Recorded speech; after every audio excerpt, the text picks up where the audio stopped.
दोस्तों, बचपन से ही हम सब ये सोच लेते हैं कि बड़े होकर कुछ ना कुछ ऐसा करना है जो इतिहास के पन्नों में दर्ज हो जाए, और इसी चीज के लिए हम सब कड़ी मेहनत भी करते हैं। लेकिन आपको ये चीज मैंने पिछली वीडियो में भी कही थी कि गोल्स अचीव करने के लिए सिर्फ मेहनत ही नहीं, हैबिट्स भी एक मेजर फैक्टर है।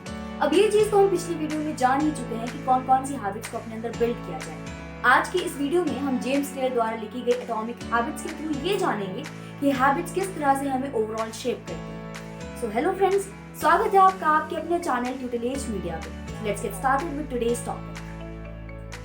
Rule number 1, the 1% rule. James Clear द्वारा लिखी गई एटॉमिक हैबिट्स में टोटल 20 चैप्टर्स हैं, जिसमें पहला चैप्टर हमें the surprising power of tiny habits के बारे में बताता है। जेम्स कहते हैं कि success is the product of daily habits, not once in lifetime transformation. अब फर्स्ट फ्लोर से सेकंड फ्लोर जाने के लिए आप बड़ा जंप तो करते नहीं, उसके लिए आप एक एक सीढ़ी चढ़कर ही ऊपर जाते हैं, राइट? सिमिलरली सक्सेस रातों रात हासिल नहीं की जाती, उसके लिए आपको रोज अपनी छोटी छोटी आदतों पर काम करना होगा। एंड रिजल्ट्स के बजाय अपने डेली रूटीन पर काम करो। उनके 1% इम्प्रूवमेंट रूल के अनुसार अगर आप रोज अपने आप को 1% भी इम्प्रूव करते हो तो आप साल के अंत में 37 गुना और ग्रो कर चुके होते हो। 2, the plateau of latent potential. आज की इस फास्ट दुनिया में इंटरनेट पर कुछ भी सर्च करने पर इंस्टेंट रिजल्ट्स, इंस्टेंटली जो हम चाहते हैं वो हमें मिल जाने के कारण हमारा ब्रेन इंस्टेंट ग्रेटिफिकेशंस और इंस्टेंट रिजल्ट्स के लिए वाइड हो चुका है। इसीलिए तो हमारे लिए कोई भी हैबिट लॉन्ग टर्म के लिए फॉलो करना मुश्किल हो गया है। लेकिन जेम्स कहते हैं कि forget about the instant results. उनके डिलेड ग्रेटिफिकेशन वाले कॉन्सेप्ट को समझने के लिए हमें उनके the plateau of latent potential को समझना है। सक्सेस का रास्ता हमें बिल्कुल सीधा और साफ दिखता है, लेकिन असल में वो टेढ़ा और मुश्किलों से भरा होता है। अकॉर्डिंग टू जेम्स, हैबिट्स तब तक कोई विजिबल रिजल्ट शो नहीं करती जब तक हम एक थ्रेशोल्ड ब्रेक नहीं लेते, जिसके लिए काफी टाइम लगता है। और इसी लंबे टाइम पीरियड की वजह से हम अक्सर डीमोटिवेट हो जाते हैं और कोई भी हैबिट बीच में ही छोड़ देते हैं। लेकिन किसी भी हैबिट को मजबूत करने के लिए हमें इस वैली ऑफ डिसअपॉइंटमेंट्स को भी पार करना होगा। मतलब हमें ऑलरेडी डिसअपॉइंटमेंट्स के लिए तैयार रहना होगा और तब तक चलते रहना होगा जब तक हम लेटेंट पोटेंशियल के प्लेटो को पार नहीं कर लेते। Rule number 3, the cycle of habits. इस रूल में जेम्स ने हमें हैबिट्स बिल्ड करने के बारे में बताया है। जेम्स क्लियर हैबिट साइकिल को 4 स्टेप्स में डिवाइड करके समझाते हैं। Q, craving, response and reward. Q हमारे ब्रेन को ट्रिगर करता है एक्शन लेने के लिए। क्रेविंग एक्शन या हैबिट के लिए मोटिवेशनल फोर्स प्रोवाइड करता है।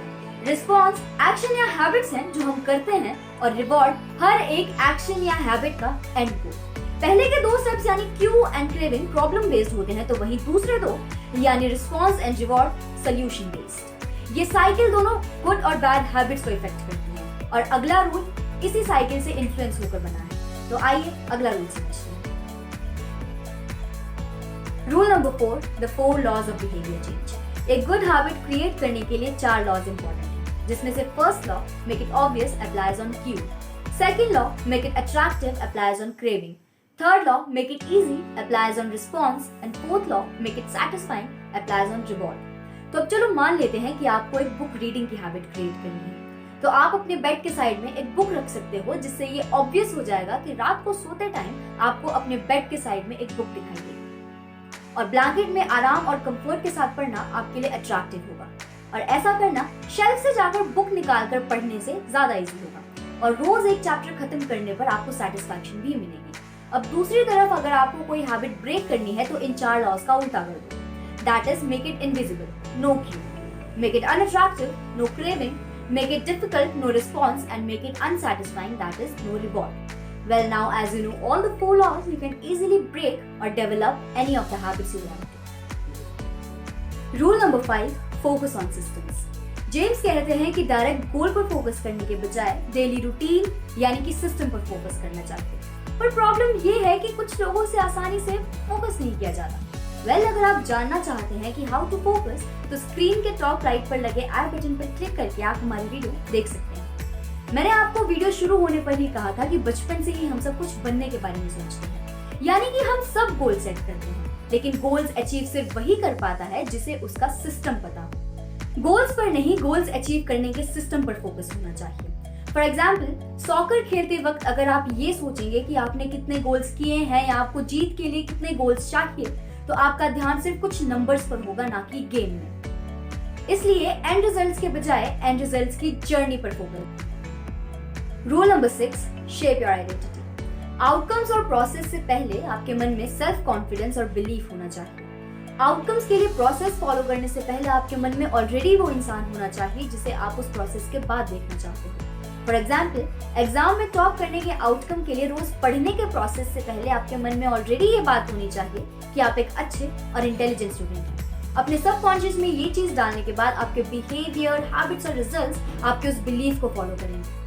तो आपका अल्टीमेट गोल एक बुक पढ़ना नहीं, एक अच्छा रीडर बनना होना चाहिए। आपका गोल सिर्फ मिलियंस कमाना नहीं, एक अच्छा बिजनेसमैन बनना होना चाहिए। आपका गोल सिर्फ फिट होना नहीं, एक डिसिप्लिन्ड पर्सन बनना होना चाहिए। अगर आपको हमारी वीडियो से कुछ सीखने को मिला या हमारे इन एफर्ट्स से आपकी लाइफ में कोई नया चेंज आया तो आप हमें लाइक और सब्सक्राइब कर सकते हैं। आपका एक लाइक हमें आपके लिए ऐसी ही वीडियोस बनाने के लिए प्रेरित करता है। किसी भी टाइप की सजेशंस के लिए नीचे कमेंट करें। और भी वीडियोस के लिए बने रहें हमारे साथ।